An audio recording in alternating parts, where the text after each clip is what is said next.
Ibu Pusat, yaitu Ibu Dr. Eni Justina IPH, kami persilakan. Assalamualaikum warahmatullahi wabarakatuh. Selamat pagi dan salam sejahtera untuk kita semua. Alhamdulillah dan apresiasi kepada Dinas Paigo yang sudah mengadakan kegiatan workshop penguatan KBPP untuk tenaga kesehatan dan juga PLKB serta mitra pada pagi hari ini. Tentunya ini sangat berkaitan dengan program kita bersama. Memang di masa ini kesehatan reproduksi merupakan menjadi isu khusus secara global sejak diangkatnya dalam konferensi ICPD yang telah merubah paradigma pengelolaan kependudukan dan pengendalian populasi fertilitas menjadi pendekatan yang berfokus pada kesehatan reproduksi dan pemenuhan hak reproduksi. Kami dari Dipaigo sangat berterima kasih sekali karena bisa bekerja sama dengan baik, terutama dengan Kabupaten Brebes. Karena sebenarnya Kabupaten Brebes adalah kabupaten yang sudah lama kita bekerja sama melalui proyek sebelumnya. Tadi mic ini habis dipakai oleh Mas Ridwan. Mas Ridwan buka masker, betul ya? Berarti kita nggak tahu Mas Ridwan itu pembawa apa. Betul nggak? Nah, kehati-hatiannya adalah simpel, nggak usah panik, nggak usah apapun. Apa yang ada di sekitar kita itu bisa dijadikan alat untuk melindungi. Gitu kan? Cara saya sederhana saja. Tisu kita lipat, kita ada hand sanitizer. Diamkan dulu. Ini manfaatnya penyanyi. Bismillah, jadi kita, ya inilah bentuk kehati-hatian kita. Tidak harus kemudian yang diganti. Kan kadang-kadang diganti, ya kan? Ya kalau diganti itu kan carinya juga susah. Anggaran kadang-kadang nggak ada. Nah, tisu yang sanitizer itu kan ada di mana? Jadi ini, Bapak Ibu semua, acara hari ini harus ditindaklanjuti dengan bukti nyata. Sekarang ini pemilihan KB itu masih ditarget enggak di pusat. Ternyata masih ditarget kondom sekian persen, IUD sekian persen dan seterusnya. Ini yang menurut saya simpul yang harus kita selesaikan. Bagi yang muslim, untuk yang non muslim mohon untuk menyesuaikan. Mari kita buka pertemuan workshop peningkatan kapasitas KB pasca persalinan kepada PKB dan mitra terkait Kabupaten Brebes dengan bacaan umum kitab Al-Fatihah.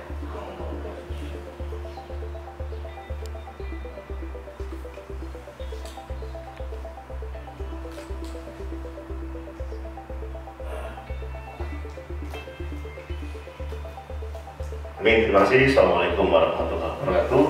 Selamat bekerja, selamat berkarya, tetap semangat, kita jaga kesehatan bersama-sama. Bismillah, kita lalui pandemi ini bersama-sama.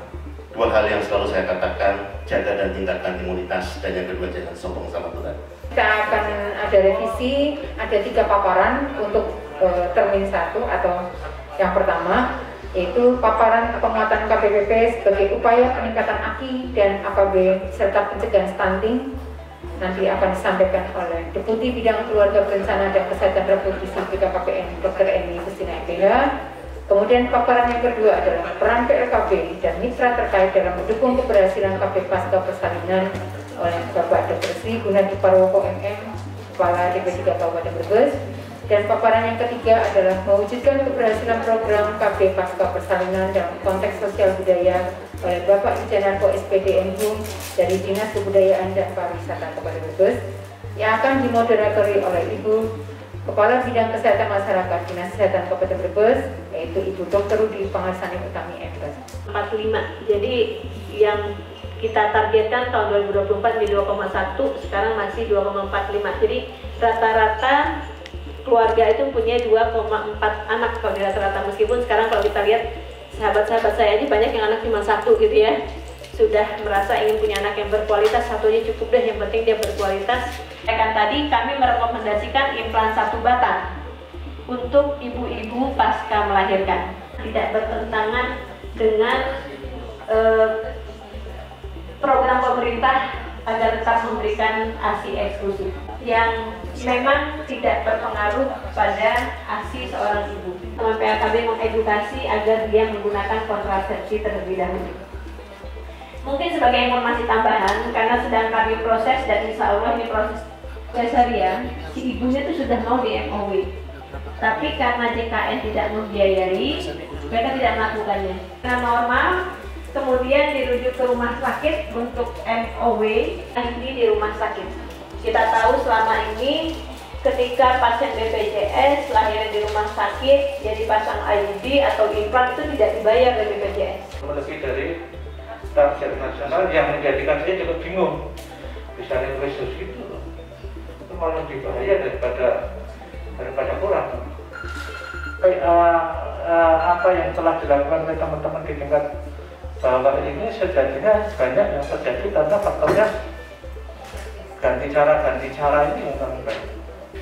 Kalau kita bicara tentang PB, sejatinya itu orangnya ada, barangnya ada, dan kita bisa melihat bahwa ternyata gagasan mengenai proses demografi dan GAPI sudah dilakukan sejak tahun 50-an. Nah, ini sudah berbicara lagi bahwa persoalan lonjakan kependudukan itu sangat mempengaruhi aspek ekonomi. Itu yang mau bisa kami sampaikan ringkasan dari 3 narasumber. Ya. Sekarang akan kita buka sesi diskusi. Saya buka mungkin 2 termin dulu.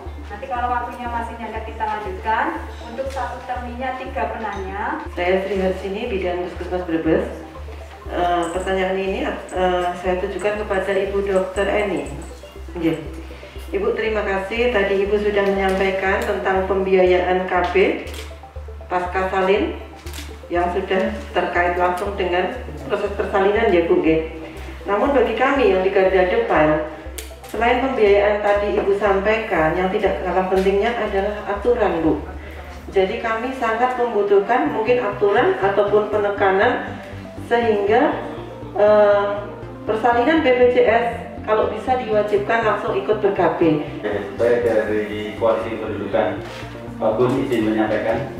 Jadi kami di Koalisi Pendidikan Kependudukan dengan PP3KB sedang membangun grand design kependudukan di Kabupaten Brebes untuk tahun 2020 sampai dengan 2045 untuk proyeksinya. Itu yang pertama. Jadi anak kegiatan bro, lumayan lah. Proyek Daswil Bapak. Nah itu yang satu. Yang kedua mengenai kematian ibu dan bayi, kami di Brebes itu juga ada relawan donor darah. Nanti untuk pusat mohon dibantu Bu. Jadi supaya koneksi antara PMI dengan rumah sakit biar unlimited Bu. Yang pertama, terima kasih sudah terlibat di diskusi peningkatan KB pasca salin di Brebes. Sebenarnya kalau bicara tentang KB dari dulu, cakupan di Brebes masih cukup bagus ya. Artinya KB secara umum, tetapi KB pasca salin barangkali intervensi di level paskes ini yang perlu didorong lebih. Sedangkan umur 20-35 itu 69%. Artinya yang disampaikan Ibu Deputi tadi, pengaruh ini sudah sedikit bergeser nih. Gitu. TKH juga kami sudah bicara dengan Menkes yang baru, Bu Risma. Sudah ada kerontong merancang dari BKKBN, bahwasanya KB pasca PPP ini adalah di bawah BPJS. Jadi sejak ini sudah berjalan dalam baik.